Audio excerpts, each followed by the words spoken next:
কেমন আছো বন্ধুরা? অনেক দিন পর একটা রান্নার রেসিপি নিয়ে চলে আসলাম। বেশ কদিন ভিডিও দেওয়া হয়নি, তোমরা কেউ ভুলে যেও না কিন্তু। নমস্কার, আমি মনি কিচেনে সকলকে স্বাগত জানাই। আজ বানাবো দই চিকেন। তো আমি চিকেন নিয়ে নিয়েছি, ভালো করে ধুয়ে জল ঝরিয়ে নিয়েছি। তাতে দিয়ে দিলাম নুন আর ভালো করে ফেটিয়ে রাখা টক দই চিকেনের মধ্যে দিয়ে দেব। দিয়ে ম্যারিনেট করে বেশ আধ ঘন্টার মতো রেখে দেব। তো ম্যারিনেট করা হয়ে গেছে, আমি রেখে দিচ্ছি।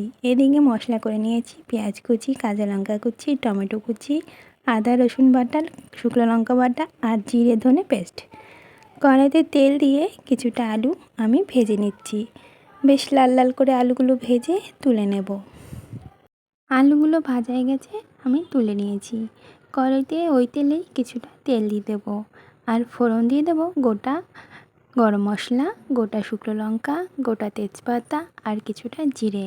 বেশ এগুলো একটু নাড়াচাড়া করে দিয়ে দেবো পেঁয়াজ কুচি। পেঁয়াজ কুচি দিয়ে কিছু সময় লাল লাল করে বেশ নাড়াচাড়া করে ভেজে নেব। তাতে দিয়ে দেবো নুন আর হলুদ।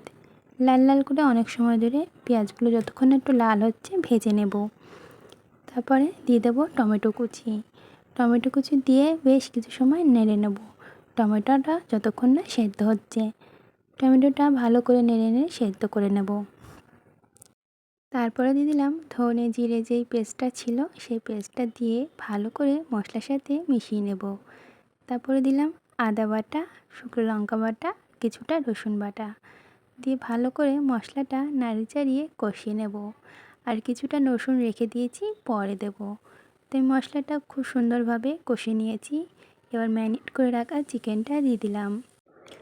তারপরে দিয়ে দেবো কাঁচা লঙ্কা চেরা আর যে রসুন বাটাটা ছিল সেইটা দিয়ে ভালো করে মশলার সাথে চিকেনটা মিশিয়ে নেব। তারপরে দিয়ে দিলাম কিছুটা জল আর ভেজে রাখা আলুগুলো দিয়ে দেবো শুকনো লঙ্কার গুঁড়ো দিয়ে আবারও ভালো করে নেড়েচেড়ে ভালো করে কষিয়ে নেব যতক্ষণ না তেল না বেরোয়। তো ভালো করে কষিয়ে নিয়েছি। তারপরে যেরকম পরিমাণ ঝোল খাবে সেরকম জল দিয়ে দেবে। তো আমি জল দিয়ে দিলাম কিছুটা, উপর থেকে একটু ধনেপাতা ছিটিয়ে দিলাম। বেশ এরকম ফুটিয়ে নামিয়ে নিলাম। রেডি হয়ে গেল আজকের দই চিকেন। তো বন্ধুরা, কেমন লাগলো অবশ্যই জানাবেন। ভিডিওটি দেখার জন্য অসংখ্য ধন্যবাদ।